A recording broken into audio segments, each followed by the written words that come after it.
It's my wife's effort. Just gonna let everyone else in. Sammy, welcome. Nicole, welcome.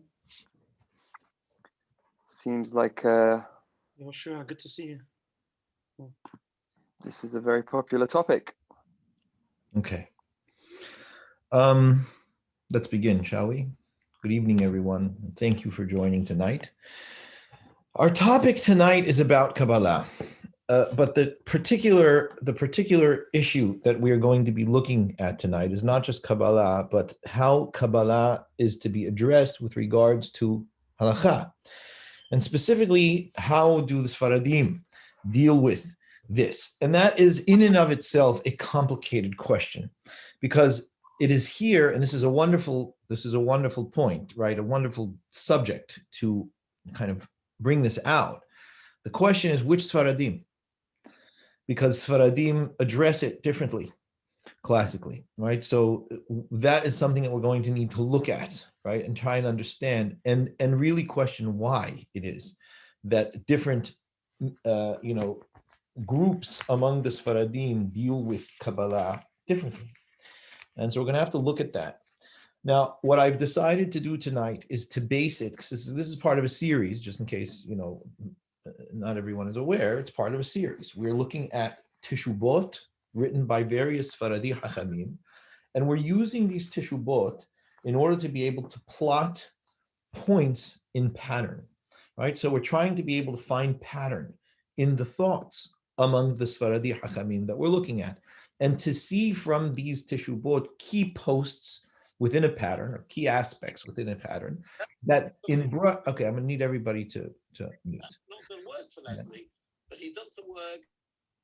That in the pattern, right, there are points within the pattern that create broad opportunities for brushstrokes, right? They create broad abilities for us to be able to have some basic sketching of what the mindset is of our learning and of our approach and understanding of how we look at Torah in general and how it is that we look at the mitzvot in our lives with regards to that. So we've looked at various Teshubot, and what we're looking at tonight is a Teshuvah from my Rav, Hacham Obadia Yosef Zecher Tzadik Lebracha. And in this Teshuvah, Hacham Obadia is addressing a question.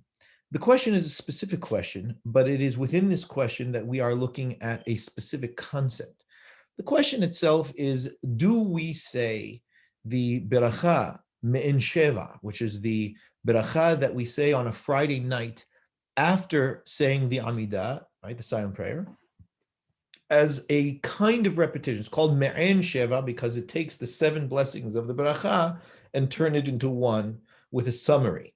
And the reason why that was normally said was because it was instituted by the Hachamim to say on Friday night especially, was because people would come late to shul. They would come late to synagogue, and synagogues were often not in populated areas. They were a little bit out in the fields or not necessarily within the center of town.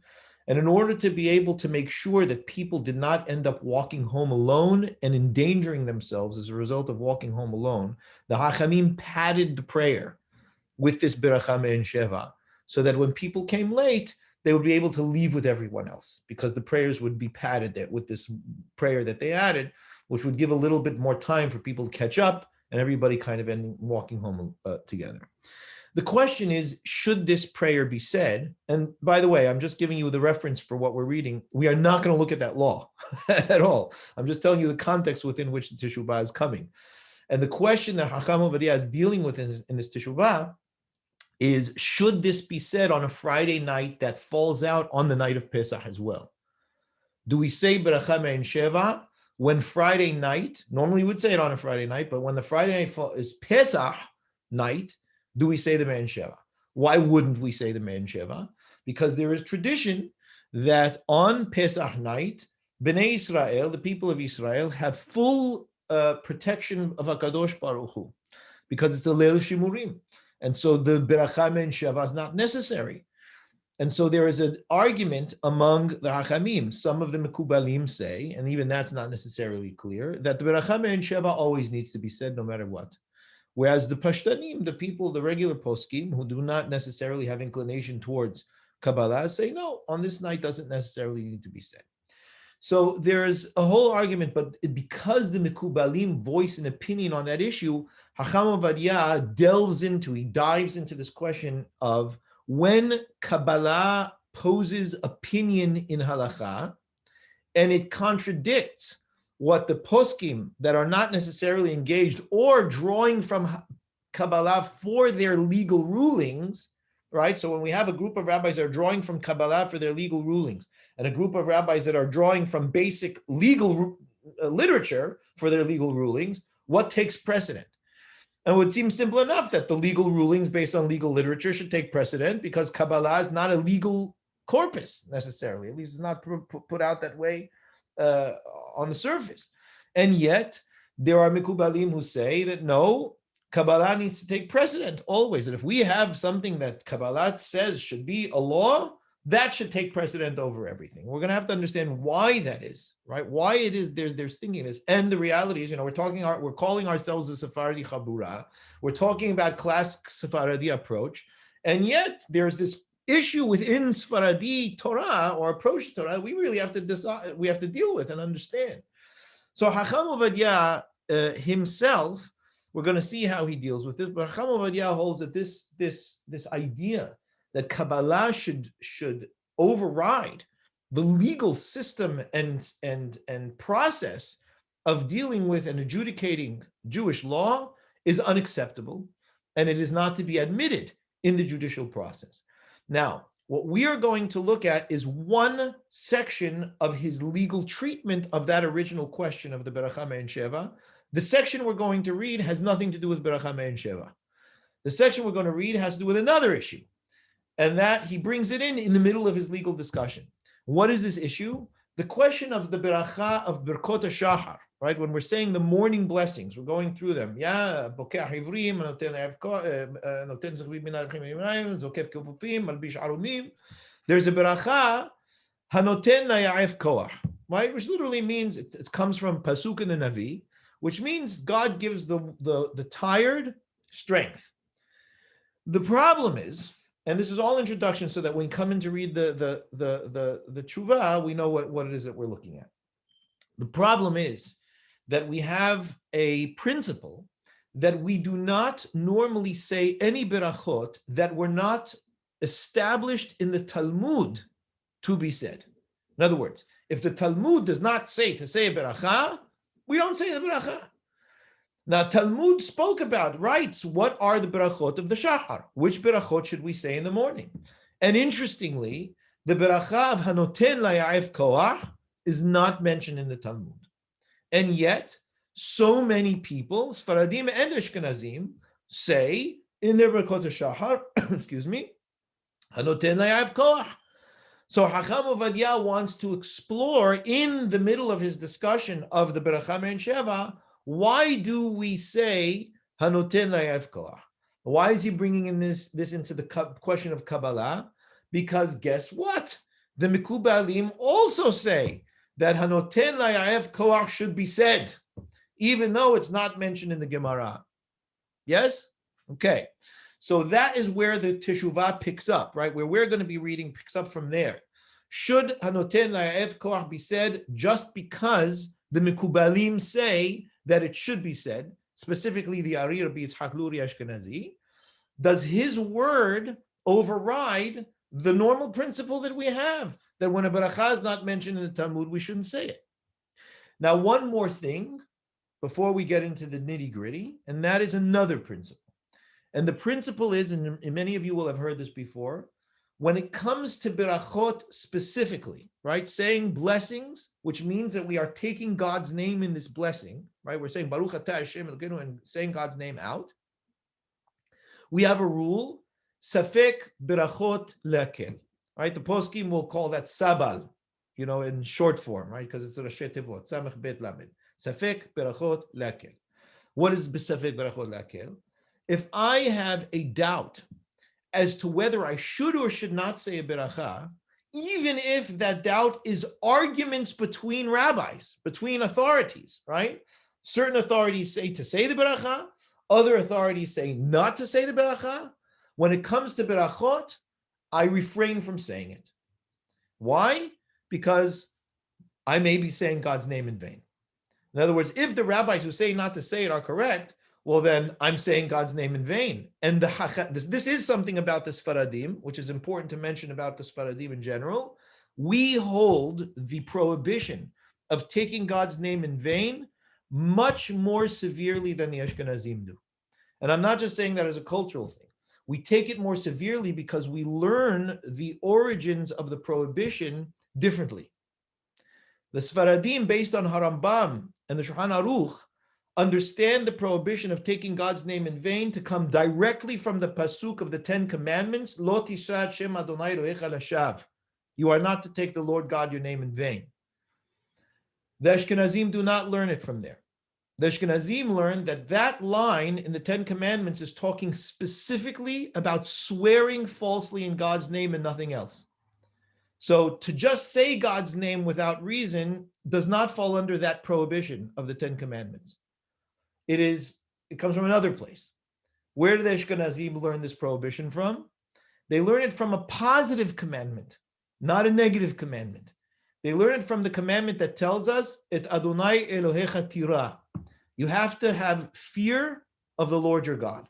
And part of fearing God is not to take his name in vain.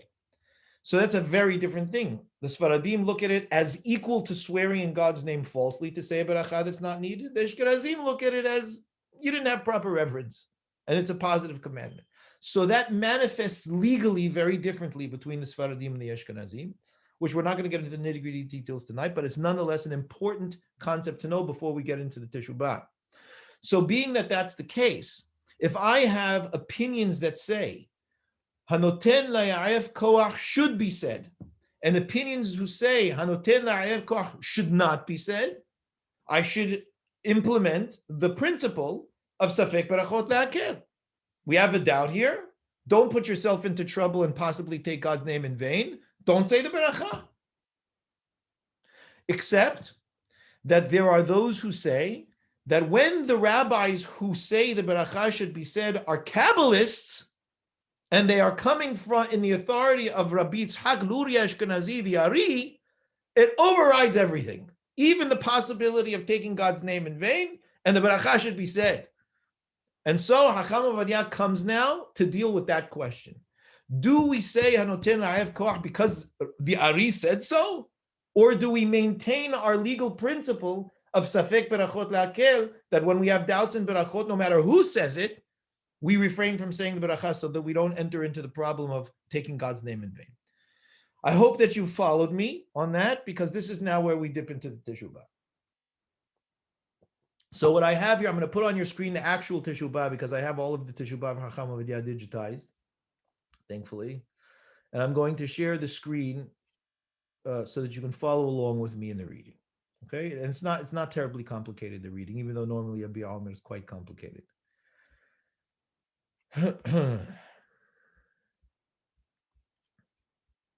Okay, I hope you can see it. So we're in Ot Yod Bet, where my cursor is Vihine. Yes? So Hacham Obadia comes in after what I just said, and he says, Hine b'makom sherabanei mikubalim sovrim hefech divrei poskim.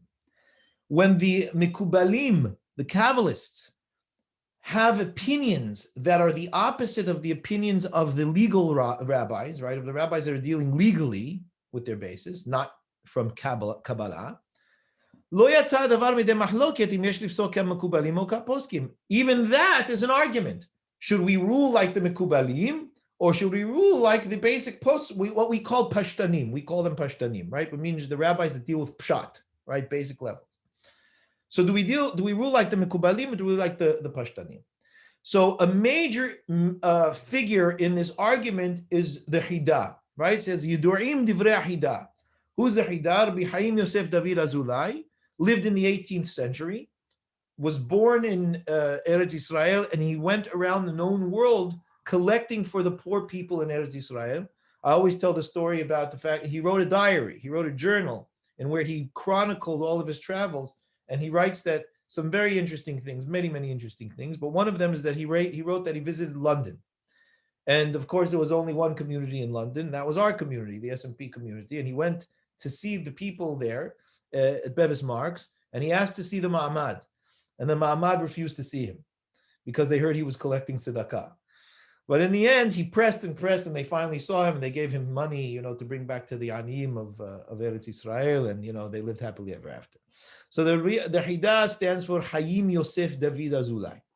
The Hida was an absolute genius. I mean, he was an Ilui. He had a photographic memory. He wrote over 70 books in his lifetime.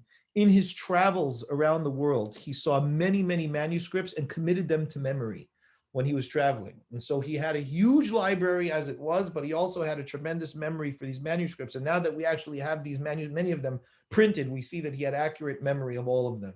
And so he put them down in his writings. And one of the books that he wrote is called Birkei Yosef. And the Birkei Yosef was written as a gloss to the Shulchan Aruch. So in the Shulchan Aruch, there's this question about Hanoten Nayav Koach. So let's take a look. The Shulchan Aruch I have over here. Can you see? Here's Shulchan Aruch Mem Vav. And Maran writes in Shulchan Aruch very simply. He says, Yesh nohagim levarech hanoten nayav koach. He says, there are those who have custom to say beracha noten nayav koach, ve'en divrehem nir'im. And their words do not look valuable. They don't look right, right? We don't, basically to say en divrehem nir'im is I can't see what they're saying. Yeah, it doesn't seem applicable. So Maran in the Shulchan Aruch dismisses Hanoten Nayav Koach, says it should not be said. Now he says Maran writes, Yesh nohagim ve'en divrei nir'im, ve'al zeh katav Hida. The Hida says on his gloss, Atan itpashata min had b'gliloten lebarech beracha zo. So when is Maran? Maran is in the 16th century. When is the Hida? He's in the 18th century. And the Hida is writing on Maran's words. That's nice. But today, about, 200 years later, we don't do that anymore. We now say the beracha. It became custom to say the beracha. And why do we do it, says the Hida? Drum roll. Al pi kitvei Rabbeinu Ha'arizal. We do it based on the writings of the Ari. Rabbi Yitzhak Luri Ashkenazi, who is the granddaddy of modern Kabbalah, right? He's the master of modern Kabbalah. So what is the Hida saying? He goes further. He says, Ki av shekibalnu horot Maran, right? We had last week a class with Rabbi Yonatan HaLevi, who went through all this whole concept of kibalnu horot Maran, right? We accepted the rulings of Maran. So the Hida is saying, yeah, no, we did, but we got the rulings of Maran. However, we've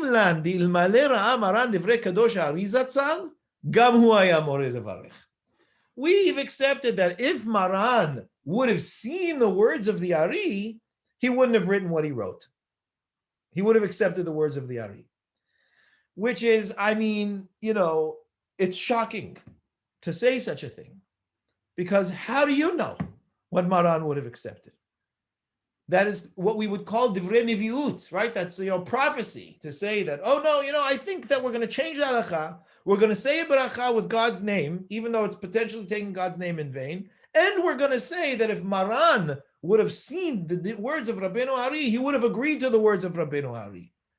And therefore, we're making it all nice and okay, because we're not saying that we're really going against Maran. We're saying Maran would agree with us. How do we know that Maran would agree? So this point is what stirs Hacham Obadia up, right? Because Hacham Obadia hears that the Hida is saying if Maran would have heard what the Ari said, he would have agreed. Hacham Obadia says, excuse me, I have no idea why you think that you have the authority to say that. There's absolutely no precedent whatsoever to suggest that if Maran would have seen the words of the Ari, that he would have changed his mind. And it's that Hacham Obadia attacks here, right? This is where Hacham Obadia goes and deals with this. And it's that based on that, he says, I'm going to explain to you why I think it's absolutely inappropriate to say that Maran would have changed his mind if he heard the Ari, because we don't base our thoughts on Kabbalah. So take a look over this version that I have over here is a new version. And this was published after Hacham Obadia passed away. And what they did in the new version of Yabia Omer was they took the Yabia Omer from Hacham Obadia's own set, because he wrote notes on the side. And they published the majority of his notes on the bottom in footnotes. So if you take a look over here, he writes in number 13, although we didn't get to the footnote yet. But he writes over here in number 13, he goes, Tmihani al hida. This is Chacham Obadia speaking. He says, I'm shocked at the hida. Shekatav lashon ze velo hashash lechavod maran. He said, how could he write that and not worry about the honor of Maran? That he wrote an opinion in the Shulchan Aruch, and if he just saw the opinion of the Ari, would have changed his mind? That's disrespectful, Chacham Obadia says. It's not right to say that. Anyway, that's what the Hida says. So is that true? Is it true that if Maran saw the words of the Ari, that it would have been overwhelmingly potent to throw out his halakha that he wrote in the Shulchan Aruch, namely that he doesn't agree that the Hanoten Le'av Koach should be said. Umagam, and even though this is still the Hida speaking, Shekatab b'Knesset HaGedolah, who's the Knesset HaGedolah? Rabbi Yoshua ben Vinisti. Rabbi Yoshua ben Vinisti was Spanish. And it's interesting because Rabbi Michael Epstein, the name Ben Vinisti is obviously a well-known Spanish name, and Rabbi Michael Epstein, who wrote Aruch HaShulchan, was German, and he lived in the city Epstein. So he writes in his introduction, he says, anybody whose last name is Epstein should know that their original name was Ben Vinisti, and that we came from Spain and we moved to Germany, and we had changed our name to the name of the city Epstein, but our name really is Ben Vinisti. In any case, that's a little tidbit for I don't know, it's trivia. In any case, so he says that the Knesset HaGedolah, Rabbi Yoshua ben Vinisti, wrote Ikaman de Shama. It's not enough that we say that Maran would have changed his mind. As a matter of fact, there's some kind of tradition that we have that Maran did change his mind at the end of his life, right? Maran Shama ve'adar be'Maran besof yamav. V'chen rawi linhog. And that is the way that we should be. We should behave. We should say Hanoten Le'av Koach. Udlo ke'apri hadash. Not like Rabbi Hiskiyahu de Silva and the Pri Hadash, who said, no, I heard the people say that about Maran, but I don't agree. I don't say Barachat Noten Le'av Koach. Ad kan nishono. So that's the end of the Hida. Then the Hida wrote it again, says Chacham Obadia in his book Tov Ayin. Ki Maran u'shar Rabbanim ro leidu echad me'mea migdulat Rabbeinu. Now he gets even further. He goes, why am I saying this? Because Maran and the other Hachamim didn't know 1/100th. This is the Hida speaking, of what Rabbeinu Ha'ari knew of his greatness. They didn't come to a 100th of what it was that the Ari was, which is a pretty bold thing to say.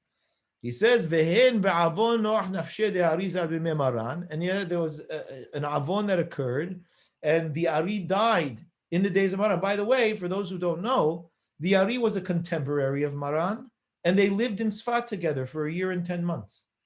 Right? The Ari lived in Sfat for 1 year and 10 months together with Maran. He died very young. The Ari died 39 years old. The Maran died in his 80s. So it's very possible that Maran heard after the Ari died by his students that he used to say the Barachat Noten Le'av Koach v'hazar bo.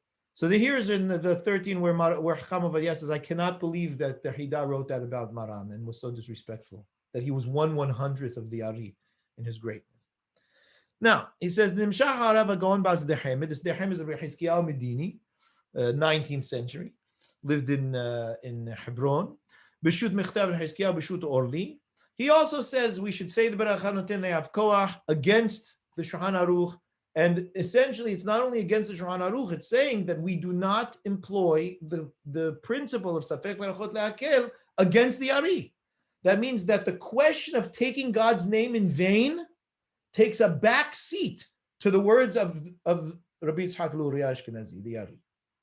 That's what the Hachamim are saying here. I mean, the Hida and the Dehemed and the Knesset HaGedolah, and you'll see now the Ben Ish Hai. Right, the Ben Ish Hai, going Rabbi Yosef Chaim b'shud Rav Pe'alim, Dibur HaMechne V'da, Nismach hazeh smicha bechol kocho. The Ben Ish Hai leaned on the words of the Hida with all of his might, right? In other words, he leaned on it totally and said, yes, Hanoten Le'av Koach should be said. Why? Because the Ari said to say it. V'ka katav b'sro Ben Ish Hai, lo amrinan safek barachot le'akel. We do not say Safek Barachot Le'akel, says the Ben Ish Hai. When the Ari says a beracha should be said, we say it. We don't care who argues on him. The Ari says to say a beracha, we say the beracha. Even though when it comes to Maran, if Maran says to say a beracha and somebody else disagrees, we don't say the beracha. Why? We don't take God's name in vain, even against Maran. But when the Ari says it, different story. The Ari was too great. Everybody following this over here so far? Have I lost everyone? Everybody following our train of thought? Yeah? Does anybody need any clarification? Lovely. So everybody's still on the train. Okay, good. So sorry, I kind of have a question though, because it's well, I'll decide if I'm going to answer the question at this point, but you can ask. I can ask. I'll put it on the chat, but the Chida seems to say there's precedence for the Shulchan Aruch changing his mind in favor of the Ari, but doesn't tell us where that precedence is. Where did you say that? You said that when you were just, so I can't remember exactly where, but you were saying, that when he, had he seen the words of the Ari, he would have changed his mind, and indeed later on he does, or something like that. No, I didn't say at all that he does. I'm saying that the Hidah to say that is completely pulling that out of a hat. Since when? Why would we hold that Maran automatically, if he would have seen the words of the Ari, would change his mind?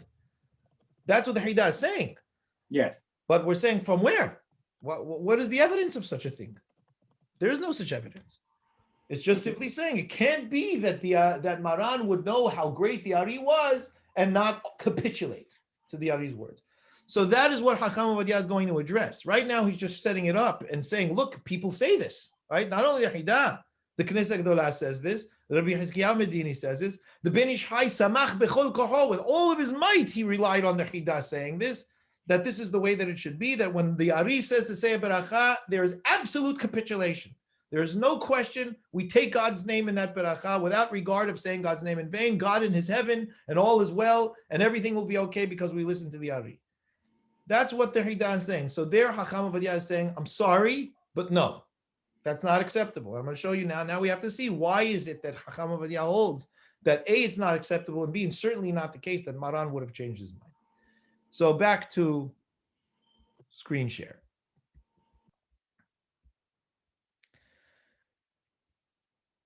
V'anuchi be'oni, this is Hacham Obadia. Anuchi be'oni lo zachiti le'avin menal le'rabana manal umdinazo. He says, honestly, I in my poorness, he's saying, right? He's being poetic over here. He goes, look, I must be a poor and as an impoverished individual, not having seen writings enough. I mean, you're talking about a man who's has encyclopedic knowledge of every legal, statement made in Halakha. And he's saying, look, I don't understand. Lo zachiti le'avin. I didn't merit understanding from where, menalehu, from where these rabbanim that I mentioned have this umdina. Umdina means this evaluation that they've made. Yeah? Bidat Maran, in the knowledge and thought of Maran. How did they make such an evaluation in his thought? That if Hayaro el Divrei Rabbeinu Ari haya posek, that if he would have been posek like Rabbeinu Ari if he saw what he wrote. Harei im kol hakavod Rabbeinu Ari zal. Chacham says, I mean, look, with all due respect to the Ari, literally is what that means, right? With all due respect to the Ari, ateret berosh kol adam, surely the crown over everyone's head. Anan, we kaimalan lo b'shamayim. There's a whole nother issue over here that nobody's paying attention to, and that is, as mentioned in Gemara and Bava Metziah, the Torah does not exist in the heavens. Right? So this is important because you might miss here. Yeah. Why does Hacham Obadia all of a sudden say this other principle of lo b'shamayim? The Torah doesn't exist in the heavens. What does that have to do with anything that we've been talking about? We've been talking about the power of the Ari. Why? Because why is it that people believe that the Ari should, excuse me for saying, trump the entire question of saying a beracha?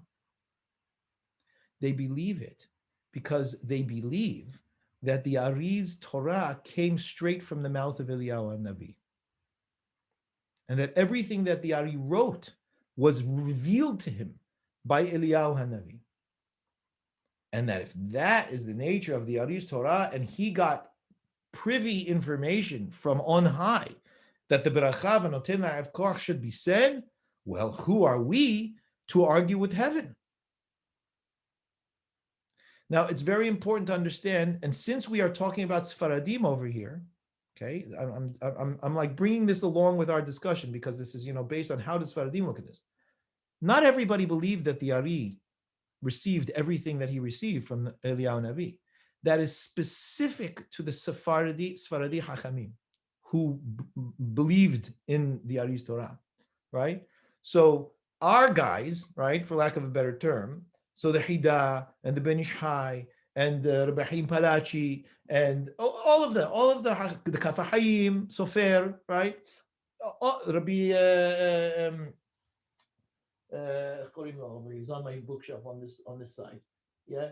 Rabbi Abdullah Somech.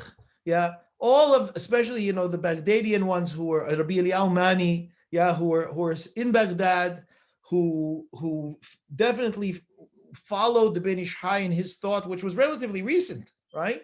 But the Hida certainly was also Mikubal, studied Kabbalah. We're talking about 18th century over here, lived in Eretz Israel. These people, Rabbi Hiskiyahu Medini, this their Hamid, they believed that the Ari accepted all of his Torah as revelation from Eliyahu and Nabi. And so how could we argue with direct revelation?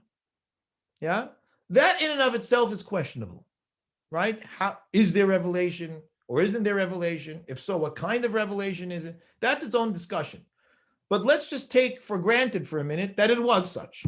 As our Sephardim, like the Sephardim would say, when I say as, I mean as opposed to the Ashkenazim. The Sephardim were not the only people who studied Kabbalah. There are plenty of Ashkenazim who studied Kabbalah. And in a minute we're going to see the Vilna Gaon was a great Mikubal. He certainly did not approach the Ari the way that our Sephardim approached the Ari.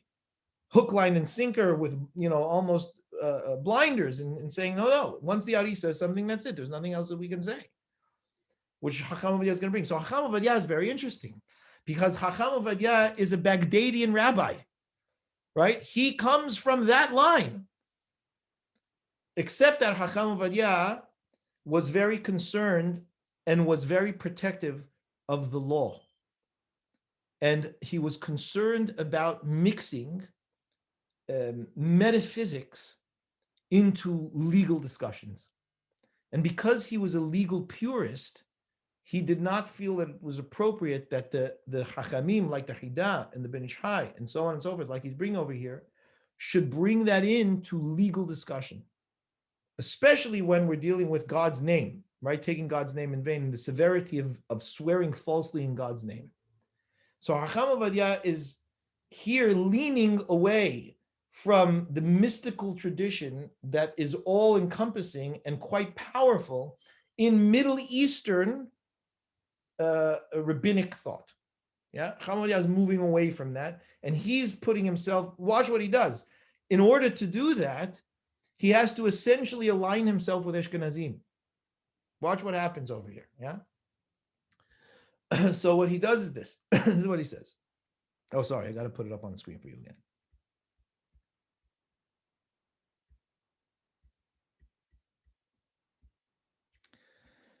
Yeah, so he says over here, Lo b'shamayim hi, right? That's where we ended off. It's not in heaven. And if you're going to tell me that everything was revealed by Eliyahu Nabi, that's very nice, but it has no place in legal discussions. Because the legal discussions were given over to us at Sinai. And as it's shown in Baba Metziah, whenever we have legal discussion, we have the story. I'm not going to go through the whole story, but the story of Rabbi Eliezer Gadol and Rabban Gamliel and all of his friends, and where Rabbi Eliezer Gadol says, listen, I hold halakha is like me, and if halakha is like me, the tree outside should prove it, and the tree is uprooted and moves a few feet over and replants itself. If halakha is like me, the river should prove it. The river starts flowing backwards. So there's these divine indications that his legal opinion is correct, and all Rabban Gamliel can say in response to that is, "It's really nice, Eliezer. I mean, wonderful tricks, but lo b'shamayim hi. None of this has any place in the heavens because it's been given over to us." And I want to pause here. Actually, I'm going to pause here for 1 minute, even though, look, I mean, I know we're going to get through Teshubot. We will go through Teshubot, but it's extremely important to understand the concepts here, if we are going to understand it at all. And since this is the aim of our Habura, is to understand why we think what we think, I want to pause and explain here what's going on. When we say Lo b'shamayim, when Rabban Gamliel, right, Rabban Gamliel is Nasi. Rabban Gamliel is literally looking at miracles happening in front of his eyes outside. and everybody watching, right? Everyone watching this, understand the power of clear leadership. And where Rabban Gamliel understands clearly and emphatically that the nature of our covenant with God is included in the treatment of our Torah, and that the principles of the Torah that were given over to us at Sinai were given to us to apply in our jurisprudence and capacity for adjudication as we deem it appropriate. And that's what lo b'shamayim means. It's not in heaven means it is no longer in heaven. Came from heaven, but is no longer in heaven. And the adjudication and application of principles of our Torah are ours to determine, not heaven's. And therefore, anything that comes from heaven after that initial delivery of Torah is inadmissible legally. So if you're going to tell me, that's why Obadia says over here, lo b'shamayim.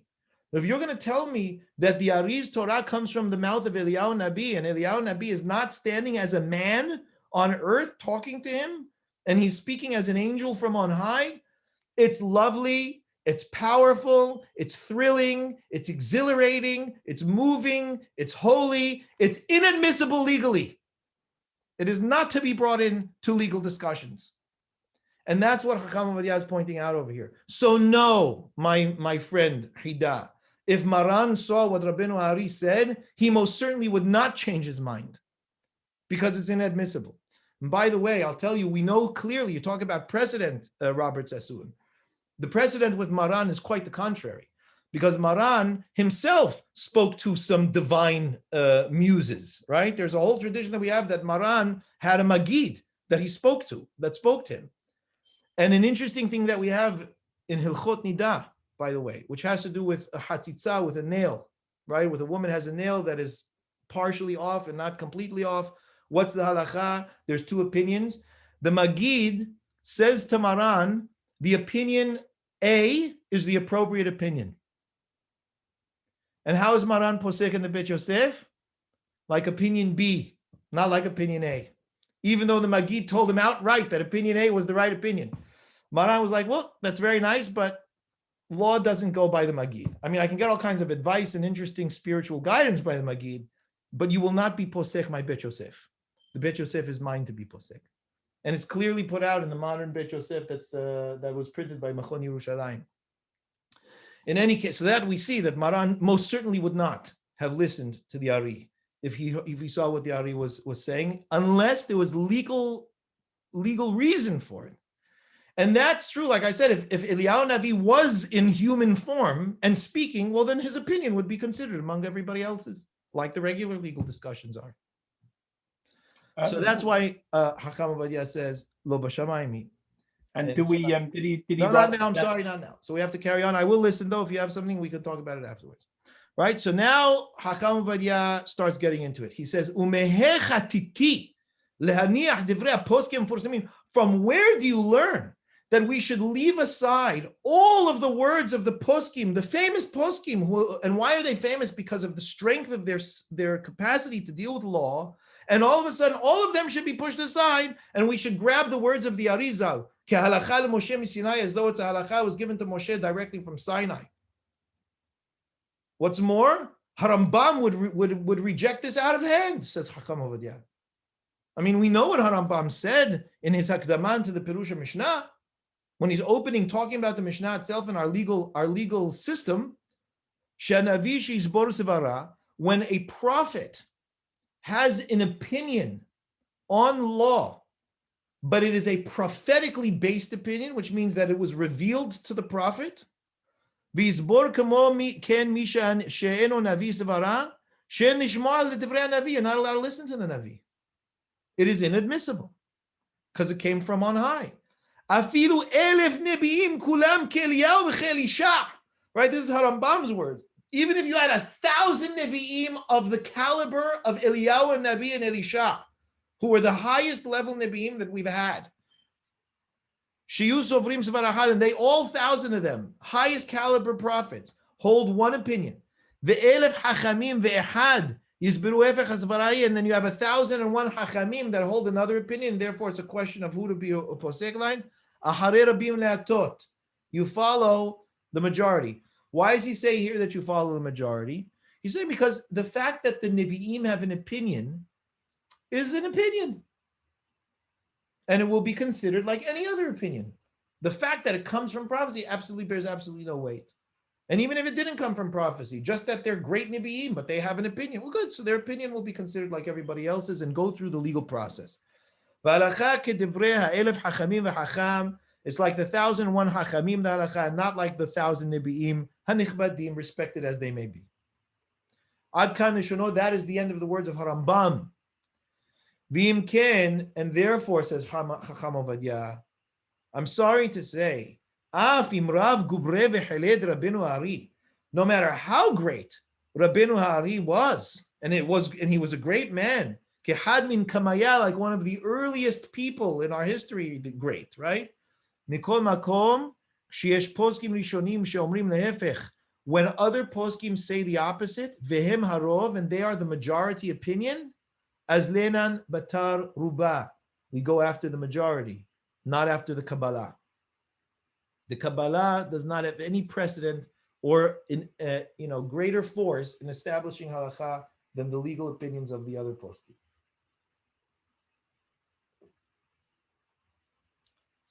וכמו שכתב לפי מה שכתב, וכל שכן לפי מה שכתב בספר אגרות התניא, בשם הגר"א. So now look what Hakam is doing now, right? How is he self-supporting himself? He's supporting himself with the Ashkenazim, who studied Kabbalah. And the reason he's doing that is not because there weren't Sephardim per se, right? This is very important to understand. He's not doing it because there weren't Sephardim that said otherwise. He's doing it because these Ashkenazim that he brings studied Kabbalah.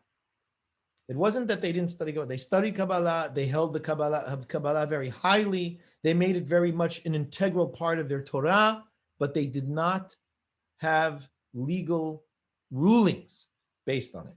So one of the greatest examples of that is the Vilna Gaon. The Vilna Gaon was an expert in the Kabbalah of the Ari, but he did not allow for the Kabbalah of the Ari to enter into his legal rulings. And so we're going to look now at what it is that what the Vilna Gaon held, at least in terms of what people testify to him having said. So he says, Kol sheken, lefi ma shta b'sefer Igrot Tanya b'shem haGra, the Gra is the Vilna Gaon. She'enu ma'amin b'kabbalat Ari b'chlala shikulam pi Eliyahu. The Vilna Gaon did not believe that the whole of the Kabbalah of the Ari was from Eliyahu Nabi.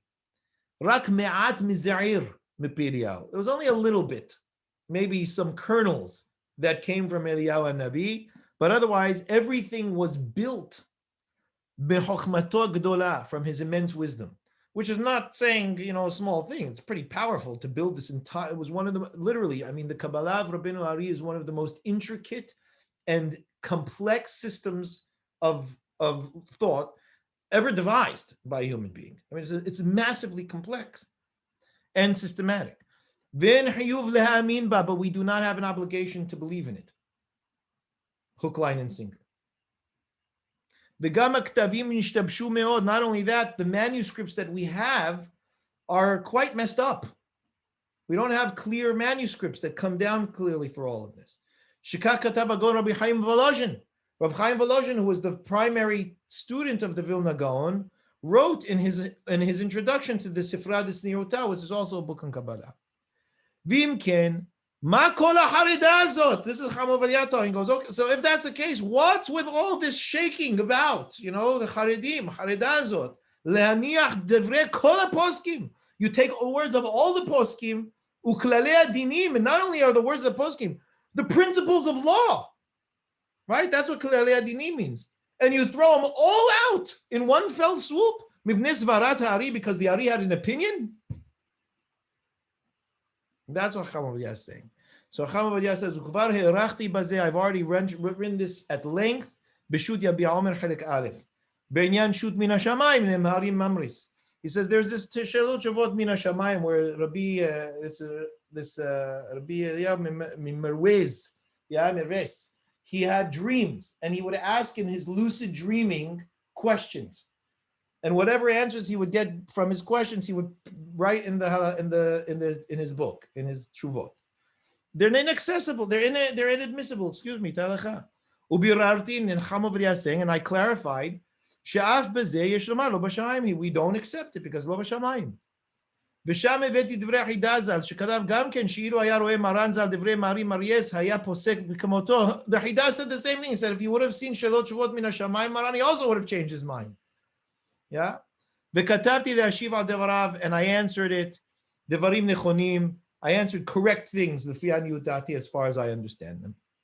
וכן מצאתי כמה אחרים שהשיבו זה על דברי החידה. He goes, look, I'm not the only one who says this about the Hida, that he was mistaken over here to make such assumptions about Maran. And he says, you can see, I wrote it in Yabi Omer. V'dun mineh ve'okeh betrin. So you can go and judge from what I wrote over there as well, and establish it here in our place. Le'yana mashtav ken ha'hida, af legabe arizal. The truth is that when it comes to this, we say, lo b'shamayim hi. ושוב ראיתי בורח נאמן, שגם כן כתב שעל דברי הארי לבד לא היה מקום לסמוך לברך הנותן לאב כוח. Not only that, but the truth of the matter is, we have evidence that even the fact that the Ari's opinion was to say anoten le'av koach is not stable. It's not even clear that the Ari's opinion was to say anoten le'av koach. He says, we see this. And we say like the words of the Pri Hadash. The Pri Hadash says, Pashat minhag leomra, al piket ve'arizal. He says, look, the Pri Hadash Rabbi Yezgiyahu de Silva, he writes, it's true that people say Hanoten le'av koach based on the Ari. Zulat tzad yahidim she'enam omrim otav. There's some people that don't say it. However, he goes, V'ani echad mehem, I'm one of them. I don't say it. V'tama alav ha'hida. B'sefer tov ayin. And the Hida was surprised at the Pri Hadash. How come he doesn't say it? Shema'achar she'adash Pri Hadash z'al yabakiv devrei Ari. The Pri Hadash was an expert in the words of the Ari. How come he didn't say it, said the Hida? I'm shocked, he says. And he would even explain sugyot of the Gemara based on the Ari, the Pri Hadash. Ulfiya Amur, based on everything that I said Chacham Obadia. Svira lea Pri Hadash lo b'shamayim. He goes, I'll tell you why the Pri Hadash didn't write about use the Ari in the Psak, because he holds lo b'shamayim. V'chen Masati Olda Rav Gon Semach Gagin, 19th century, in his book B'Sefer Sameach Nefesh, Shetama Dvrei Hida B'Rkei Yosef. He says, I don't understand the Hida. Why is it he wrote this? That if Maran would have seen the Ari, he would have changed his mind.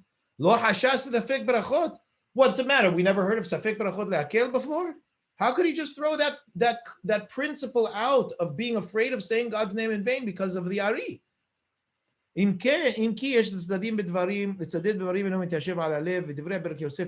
his words are very strange. It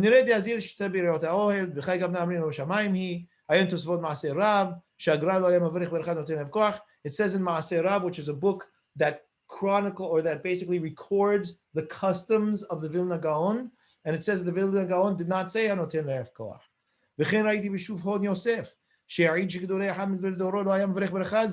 There were those who didn't say it. Even the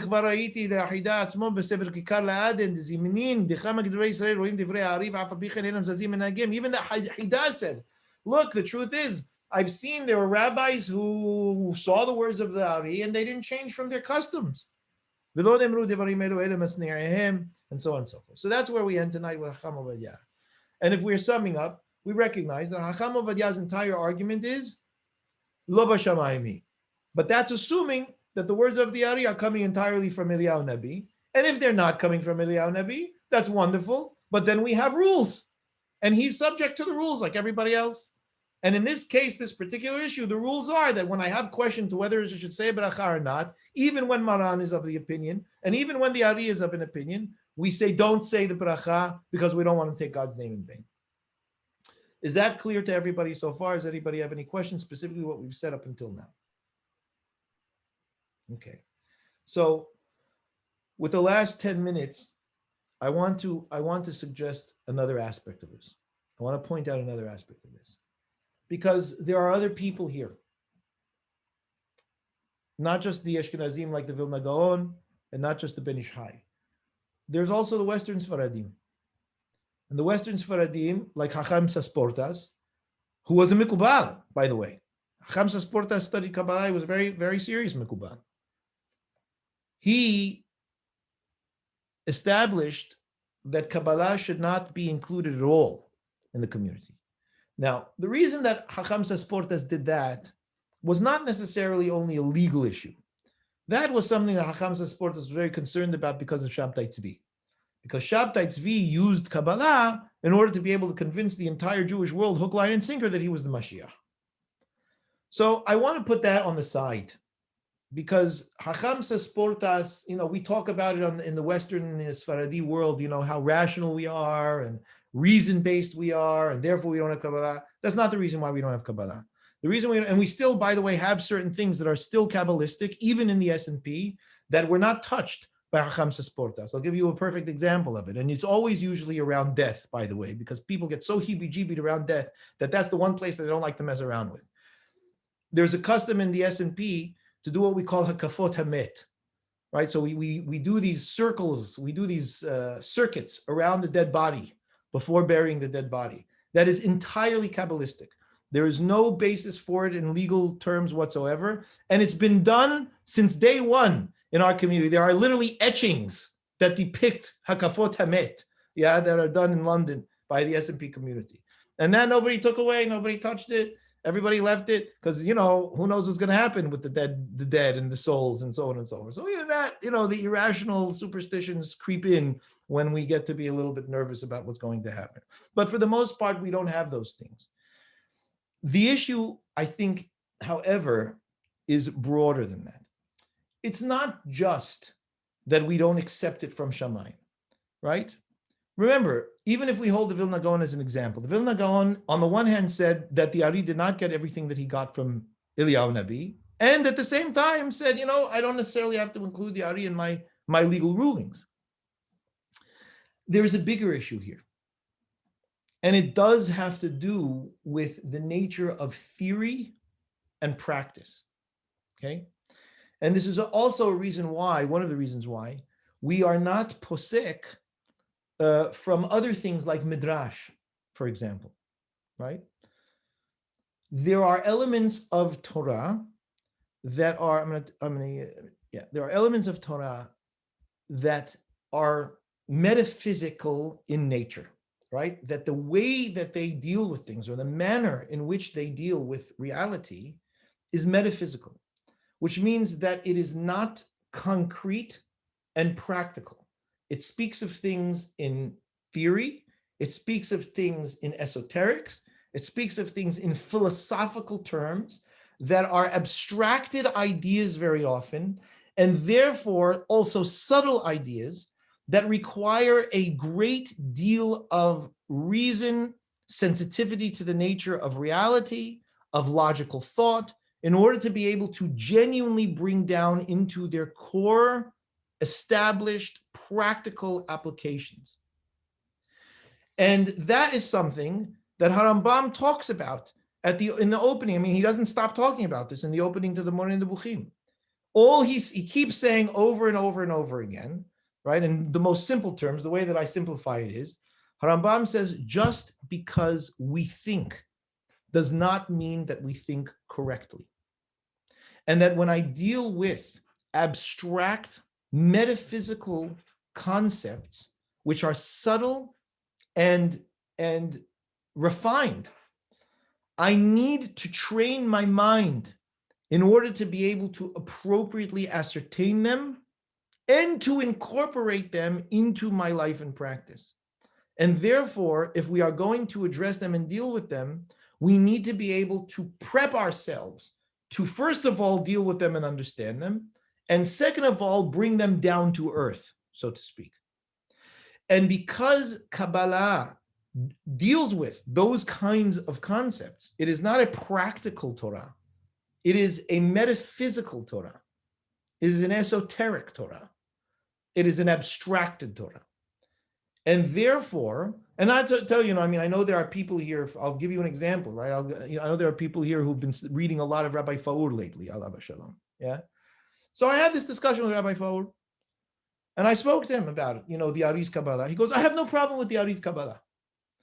The issue that Rabbi Faur had was with the Spanish Kabbalists, right? But so did the Ari have problem with the Spanish Kabbalists, right? Everybody had problem with the Spanish Kabbalists. And what Rabbi Faur said about the Ari's Kabbalah, he says, it's poetics. It's metaphysics. It's fine, but it's not legal. And that was what he said. He goes, I have no issue with that. It's wonderful. It's brilliant, but it's not legal. And that is the issue. So the reality is, if we're going to call a spade, right, and we're going to talk here in the Sephardi Habura, the reality is that there are Sfaradim and there are Sfaradim. And the Sfaradim that lived in the East and were completely avoided, were completely set apart from the Enlightenment, had no problem bringing Kabbalah into practical life because they didn't necessarily recognize what they didn't recognize. And I know that I'm saying a very severe thing over here, right? I know that I'm saying there's everything, but Hacham Obadiah's point is very important with regards to this. Hacham Obadia is saying, listen, I don't know whether the Ari got his Torah from Eliyahu Nabi or not from Eliyahu Nabi. All I know is that whatever it is that he says is an opinion. And if that opinion can hold its weight in the legal process, then by all means. But it does not have special treatment in the legal process. And the reason why that is important, and this is me saying, that's Hacham Obadia, and what I'm saying is, the reason why that's important is because if I'm going to take metaphysics and employ them into the legal process, they need to be able to stand up to the legal process. And if they do, and they genuinely are able to come in and hold themselves within the entire rigor of the process of adjudicating law in our jurisprudence, well then, fine, then we've accomplished being able to bring concepts that are abstract into practical application. But that, my friends, is precisely what would need to happen. Abstracts would need to be brought down painstakingly into practical applications. And that is not for everyone. And it is certainly not to be used as a principle. Because bringing abstracts down into practical implications is a tradition that we have that isn't something that's easy to do. And it's certainly not as matter of fact and run of the mill to do. So the Western Sfaradim, yes, they had problems with Messianic Sabbatianism, right? And that was an issue. But the Western Sfaradim also went through the Enlightenment. And they were used to thinking about metaphysics qua metaphysics. And abstracts qua abstracts. And understanding that in order to be able to bring those down into practical application, it required careful systematic thought. So Hacham Obadia was not a man of the Enlightenment.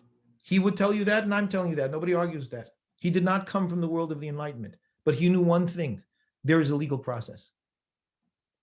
And the abstractions of the Ari and the esoteric thought of the Ari, the metaphysics of the Ari, do not override or trump the legal process. And we have tradition for that, and he showed the tradition for it, and that's why the Vilna Gaon did not treat it as though it was the trump card.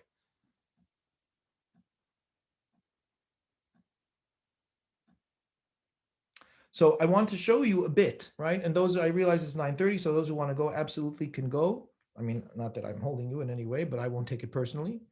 But I want to show you just a bit, not a lot. I'm going to show you just a bit so that you see that this is not just crazy Joe Dweck talking again, right? That there's basis for what it is that I'm telling you. Serious basis for what it is that I'm saying. So take a look at this.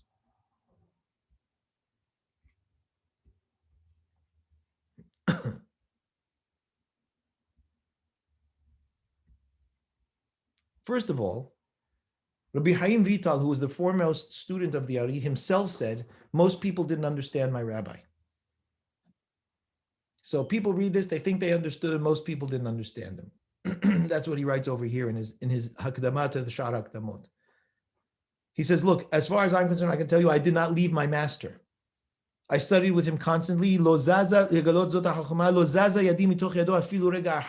My hand didn't leave his even for a moment. I sat to understand clearly everything that he said, and he told me nobody else should teach this except for me because I was the only one who understood what he was trying to say. Anything that you find written otherwise about him or in his name, in anywhere else, other than what I wrote, ta'ut gamurhu, it's a complete mistake. Lo hevinu devarav, they didn't understand. Okay, that's a very serious thing to say. And then I bring over here Harambam, in talking about Maaseh Merkava and Maaseh Bereshit, how Harambam shows the Halakha as established in the Mishnah. We can't even teach this to one person, much less anyone, because of its abstract nature, and because of the mistakes that will occur in understanding if they aren't given over appropriately, or if they're distracted thought, or if the person who's hearing it is not yet ready to hear it. This is not everyday practice.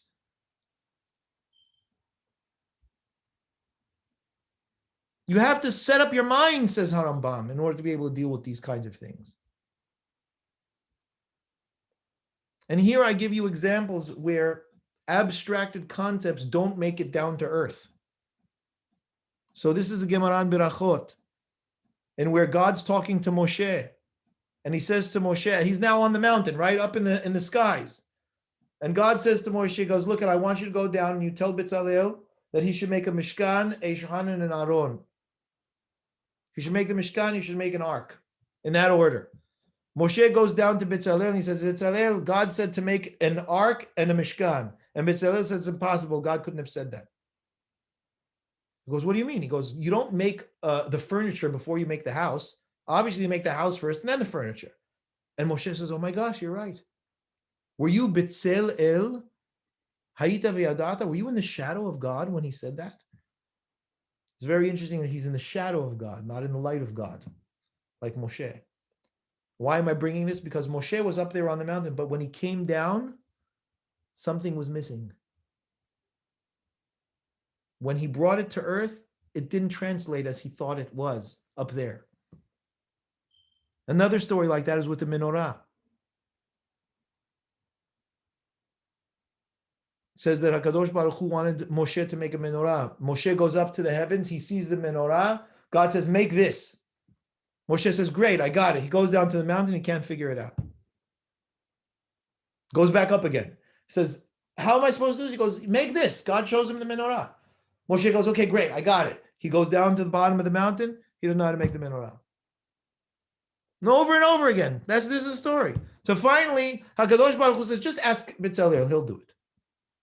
And why is Bezalel important over here? Because Bezalel is the one that's able to take esoteric, metaphysical concepts and make them into practical applications. He's an engineer. That's what engineers do. So that's a story you should take a look at in B'Midbar Rabbah. All of it here, I'll send you the thing. Here, the Radbaz. The Radbaz was a contemporary of Maran. I told you many times, the Radbaz was held by Maran in the highest esteem. When the Radbaz was alive and living in Sfat, Maran would not sign a psak din without the Radbaz seeing it and agreeing to it. Rabbi David bin Zimra. And the Radbaz says, Yesh biadi klal gadol. He goes, I have a major principle in my hand. Anything that is written in the Talmud or any one of the legal authorities, even if what they say is opposite what's written in the books of the Kabbalah, I rule according to the legal authorities. I don't care about anything that's written in the Kabbalah. That's the major concept that I hold. And finally, Chacham Shem Tov Gagin, my predecessor, was the ecclesiastical head of the S&P in the 30s and 40s. And he writes over here in his book, Keter Shem Tov, right? And he was an Eastern Hacham who moved to the West. He lived in Egypt, and then he moved to become the head of the S&P here. And he says, they have this custom on Pesach to pour wine when you say Dam Sfardei Akidim Arov. When you say the Makot, there's this minhag to pour wine. And he says, Aval HaSfaradim beLondon veAmsterdam enam yodeim minhag zeh. He goes, Sfaradim in London and Amsterdam have no idea what this minhag is. They don't do it. And then he writes, Chachmei Sfaradim HaKadmonim lo ala dal sfatam minhag zeh. He goes, the early Sfaradim, none of them did it. And what happened? Hazayazo, this strange behavior is what Hazaya means. Yatzah al-yedei Chachmei Ashkenaz, it came from the Ashkenazim. V'kasher Chachmei Sfarad b'mei Ari, but when the Sfaradim in the days of the Ari saw that the Ari did it because he was an Ashkenazi, Gam Sfaradim haku lahem ben hamekubalim, they did it because he did it. Ula'at la'at nitpashat hamenhag gam ben ha'amon ha'me'aretz. And then little by little, everybody started doing it. Asher enam yodim v'nam semonam, they don't know from their right or left. And so he says, you should know, B'tama davar hiyot sheteva yehudi bichlal ohevu ma'amin ba'azayot shono. He goes, look, Jews like superstitions. Nikah l'dugma ayin hara. He goes, like, to take for example the ayin hara. B'chol tfutzot Israel, every member of Israel follows this problem, this issue. So why am I bringing all of this to you? Right, and this goes on and on. You know, this is the Teshubot that we did from Chacham Obadia. And Chacham Obadia himself says, "Gemara poskim cholkim al Zohar." Whenever you have a Gemara or the legal authorities arguing on the Zohar, yesh lifsok ha-Gemara va-poskim. You rule like the Gemara and the legal authorities, not like the Zohar. The Zohar is not necessarily bashamayim. The reason is because we do not supersede, override our legal system because of abstract metaphysic thought. It is wonderful. It is part of the rich tapestry that is the Torah of Israel. None of us, and this is also something that I think that the rationalists make a mistake with. They just dismiss Kabbalah out of hand. Not important. Shouldn't be studied. They're absolutely wrong. There are tremendous ideas and principles that are taught in Zohar, in the words of the Ari. The Ari's thinking was staggering. The man's capacity to recognize the structure of reality and to be able to devise an entire complex system based on these ideas was staggering, and died at 39. But it wasn't legal. In other words, it wasn't against, I'm not saying it was against the law. It wasn't something that was a legal element. It wasn't to be brought into legal applications. And we have to understand the difference between the two. And that really we learn, right? And I'm talking about this Faradim of this Habura here, that essentially have Harambam as our main guide. Harambam wouldn't necessarily have any problem with the Kabbalah. I'm assuming, right? I'm not saying what the Hidah said about Maran, right? Harambam wouldn't have any issues with the thoughts, but they would not be admissible in law. And that is the point. It's not that they don't have value. It's not that they don't have wisdom. It's not that they don't have tremendously meaningful ideas, but they are not legal ideas. And they are not to be incorporated into our jurisprudence. And that's it. That's our issue. That Chacham Obadia agrees with, and that the Western Sephardim agree with. And that's our tradition. Now, I will say that absolutely, as part of the Sephardic family, there are people like the Ben Ish Chai and the Hidah and their group who do not see this. But it's not our tradition. When I say our, I mean the Western Sephardim, the Sephardim that follow the thought of Harambam. It doesn't have place in our tradition. And in that capacity, Chacham Obadia is in our camp, right? And so I use the Teshubot of Chacham Obadia to be able to express the ideas with the extra elements that I'm putting out around. Okay, so that's it. If there are questions, I'll stick around for whoever wants to ask questions for about another 10 minutes, but I certainly don't mean to keep everybody beyond this time. So am I supposed to look at the questions in the chat? I think there's a few questions maybe you can go through. In the chat? Okay, so I'll start to look through the chat. How does the Hidah know Maran didn't see what the Ari wrote? They were both in Sfat. He doesn't know, but the only reason that there's a question as to that is because we know that the manuscripts of the Ari that ended up putting things out didn't come out in public in Sfat at that time. They were delayed, and they ended up coming out later. So we don't assume that he saw the manuscripts of what it was that they were doing, and they were very private about it. As a matter of fact, there are stories that say that the Maran wanted to study with them, and the Ari wouldn't let him in. So that's the assumption. The Hida said they were precedent. So you asked that question, I think, Robert. Daniel, question if later. If Shulchan Aruch doesn't rule according to the Ari, then how can anyone argue that Shulchan Aruch was universally accepted?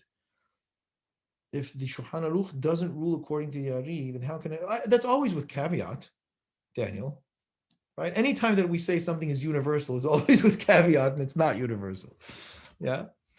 I wanted to show you one thing, by the way, while I'm here, and show you that the S&P does not say Hanoten Le'ef Koach. We don't have it in our Sidur. I'll show you. Rav, you don't say it? Nope. Oh, who I say it. I personally say it, but when I'm leading Tevilah, I don't say it. I personally say it only because of Minhag. Chacham Obadia continues the Teshubot, and he says that in the place of Minhag, we don't say Safek Berachot Lakil, but that's for another shiur. I'll explain why. But if you take a look here, one second, you'll see this is the Berkot HaShahar.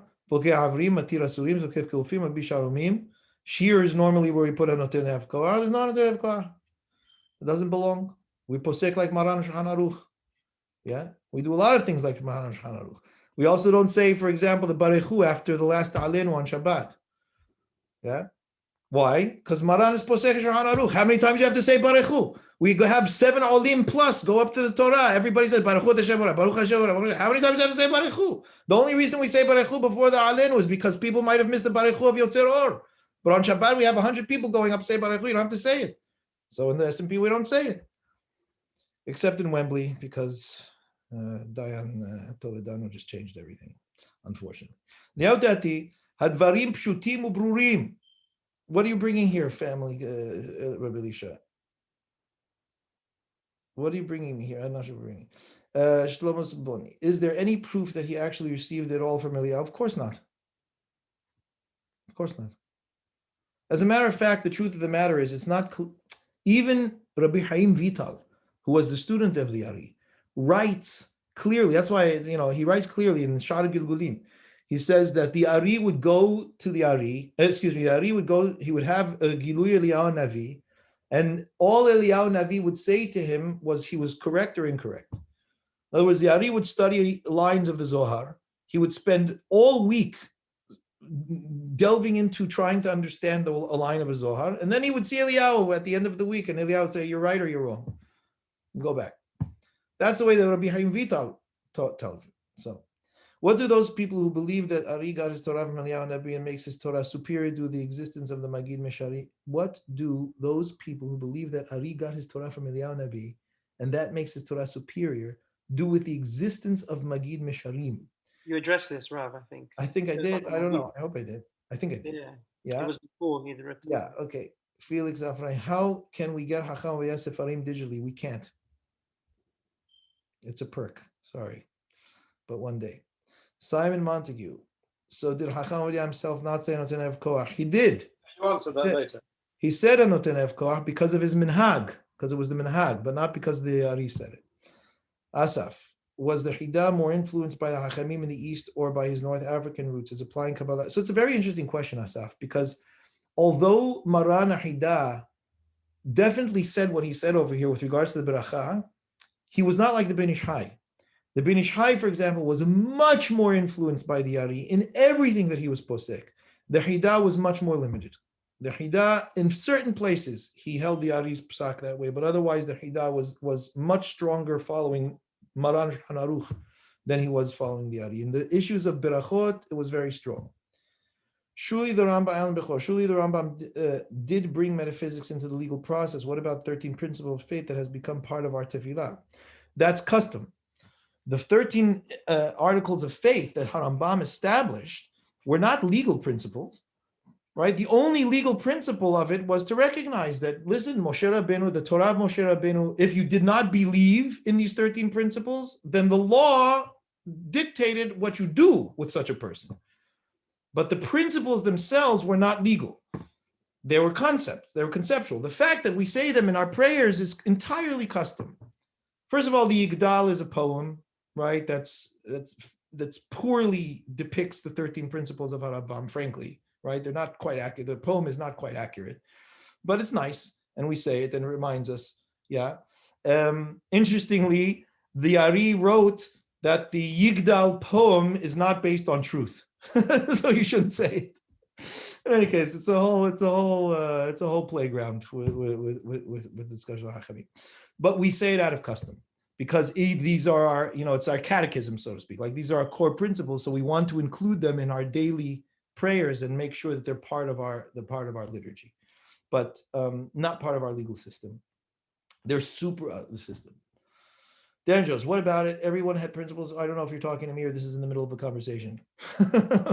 We don't start sentences. I know you don't like it when people chat. All right. Oh, is that what was going on? All right. Okay. Zev. So are we to view Kabbalah in a similar way to how we view Midrash? Yes, we are. That's exactly the way we're supposed to look at it. And that's why Harambam, who I believe never saw the Zohar, some people think he did, but I believe he never saw the Zohar, nor did he know anything about what we call Kabbalah. He called the Midrashim Sodot HaTorah. He said the Midrashim are the secrets of the Torah, right? And when he said secrets, that's essentially what he was talking about. He was talking about metaphysics, yeah? So for Harambam, his book on Kabbalah, quote unquote, was the Moreh Nebuchim, yeah, where he was addressing these ideas. Yes. Okay. Wait, Daniel Jonas disagrees with me. He says, no, view it like Picasso. It's wonderful and powerful, but we don't behave like Picasso in our life. Yeah, but we don't behave like the Midrash in our life either. The Midrash teaches concepts that teach us about the lens with which we see the world in our life. And so in the similar vein, we look at Kabbalah, in my opinion. Yeah. Okay. Tamar, what do people who rule in accordance with Kabbalah do with the Gemara about Lo B'Shamayim Hi? It's an issue, first of all, right? It's not a simple thing, yeah, and it's not an easy question to answer.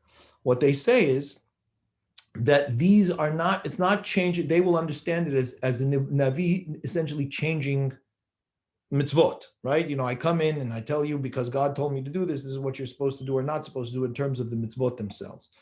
But the reality is because likely they see the Ari as hybrid, right, as opposed to Rabbi Eliezer and Gadol, that there's some element of that that's meant to be infiltrated, meant to be put into the Torah. But it's an extremely difficult argument to make, in all honesty. It's a very good question, Itamar. I wish I could hear a good answer for it, but I have yet to hear one. So the minhag to say it overrides Halakha, okay, I don't know what it is. All right, everybody. I think Yoshua's got a question. Yoshua Ben Zadon, yes, sir. Yeah. Well, actually, I have a few questions. Well, yeah. So when you brought the Rambam, right, to support that he may have accepted the Kabbalah, like he certainly, maybe as you said, probably he I didn't never say he would have accepted Kabbalah, Yoshua. Be careful with your words.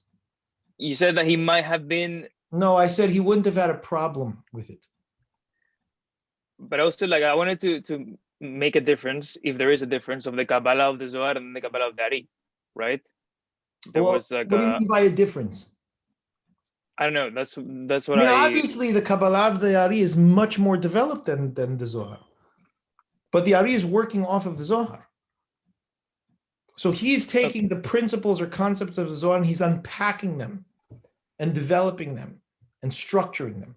For the Ari, everything was structured. Everything. He was just building structures based on the principles taught by the Zohar.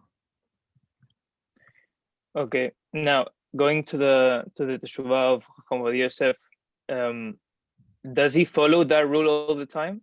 Do we really follow that rule all the time? He does. The only time that it will look like he's following the Ari is when he sees that the custom of the people was to follow the Ari. And then he would establish custom. But why? Like that really because goes against. But I told you, custom is a whole nother story that we don't have time tonight to be able to deal with. But it's something. No, but if the custom is rooted in the Kabbalah, which he rejects and says that has no legal standing, then so that makes the minhag not legal, so to speak. Like if the minhag is based on the Kabbalah, which is rejected legally, then why would the minhag have any standing? it's possible that a minhag could be based on Kabbalah, even if it started in a way that maybe it shouldn't have, but nonetheless ends up being the way that people accept doing something. So there are places where Hacham Obadia will accept it because it's minhag. In other words, it's possible that a minhag starts, it could be that it started contemporary with Maran, because remember, Maran and Shulchan Aruch, this is also something people don't know, and I don't know if Rabbi Halevi said this last week because I came only at the end. Maran wrote in his introduction to Shulchan Aruch, he goes, look, this is a Shulchan Aruch I'm putting out for you.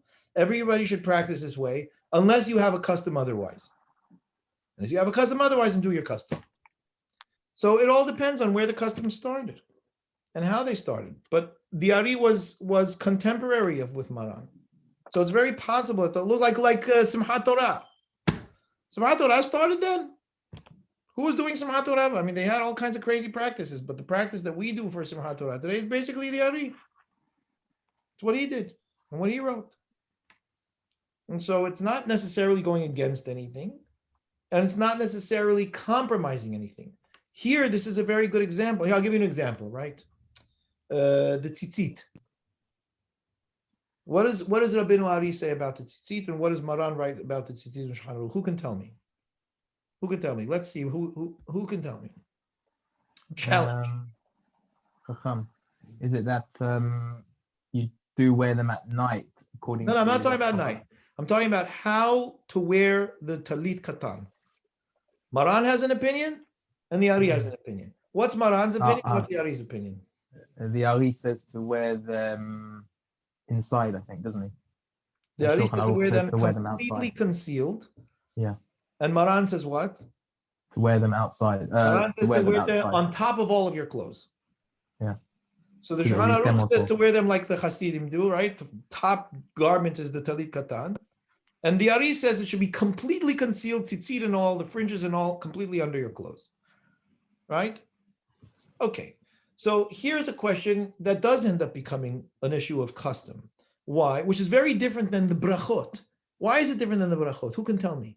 Why is the question of what we do for tzitzit different than the issue of brachot? I mean, there's a lot less at stake in this case. What is it? There's a lot less at stake. I mean, there's no issue. Of course, there's a lot less at stake. What's at stake with the beracha? God's name in vain. You're going to say God's name in vain and swear falsely in His name. That's an insane problem. Here with the tzitzit, okay, so I wore it under my garment. I wore it on top of my garment. I decided that my custom is going to go like the Ari instead of Maran. No harm, no foul. You could say at least I'm wearing tzitzit. But and then what does Hacham Obadia say about that? He has a beautiful Teshubot. This is also something that's nice for the Sephardi Chabura to know, right? As in our derech of learning. People questioned and said, all of the Sephardi Hachamim wore their tzitzit underneath all of their garments, including the fringes. And then when they got to yeshiva, in the Ashkenazi yeshivas, the Ashkenazi rabbi said, not nice, you should take your tzitzit out. So they asked Hacham Obadia, the Sephardi Talmidim asked Hacham Obadia, should we follow the Ashkenazi rabbis, what they're telling us to do, take our tzitzit out, or should we keep the tzitzit inside? And Hacham Obadia says, it's haram, it's asur, it's not right to put your tzitzit outside. Why? Because then you are blatantly going against and saying that the custom of all of your ancestors, right, at least for the last 500 years, was incorrect. And that's basically saying, yeah, I know my grandfather and great-grandfather, all of them, they wore their tzitzit this way, but it's not good enough for me. I need to take the tzitzit out. So Hacham Obadia says it's not appropriate to do that. You should wear your tzitzit inside, which is what he did. So there's all of these elements, these issues, which are, of course, nuanced, which is the nature of law. But we have to know the principles in order to be able to apply them. And yes, like Matthew says, the stakes are extremely high when you're dealing with berachot. And you've got to be very good. So there, we cannot just say, listen, it's Kabbalah, we've got to do it. If you want to say, listen, how is it that you want to put your talit on? Or your talit katan? Or do you want to, when you put your talit on, do you want to wrap it around your shoulder? Or do you want to just hold it? Okay, so those are things that we can look at and see. Usually, though, I will tell you, if you look carefully at Hacham Obadiah's Teshubot, if he does establish or reinforce a custom among the Mekubalim, he will always find poskim that write in accordance with that for other reasons, in order to be able to solidify it legally. And it's not simply a pure treatment of the Ari. Yes? What about Last question, Yoshua. And well, last question. this is just a continuation. I had the last one. But what about like tefillin, like a mitzvah deoraita? Do we take that lightly? Why would we take that lightly? I'm saying, for example, I believe that tefillin in Chol HaMoed, yeah, Rov of the Poskim, and from the Gemara, it seems that we should wear them, but majority of us don't. So that's also Sheva al Ta'aseh. Yeah, but where is the source? Where does this source of like of this minhag? Where does this minhag stem from? Because if it really comes from the Kabbalah, we're taking legal codes from the Kabbalah, then it goes against the Teshubot we just read, right? Correct. That's also all custom. It's all a matter of custom. And so because it is something that is a Sheva al Ta'aseh of a mitzvah ta'aseh, and there's custom that establishes it, that's it. Remember, custom is not a small thing. Custom is the only thing, and this I told you, we don't have time tonight. It's the only thing that we will not say safek barachot to. En omrim safek barachot neged minhag. If you have a minhag to say baracha, we say the baracha. And that's established, so we'll have to look at why that is.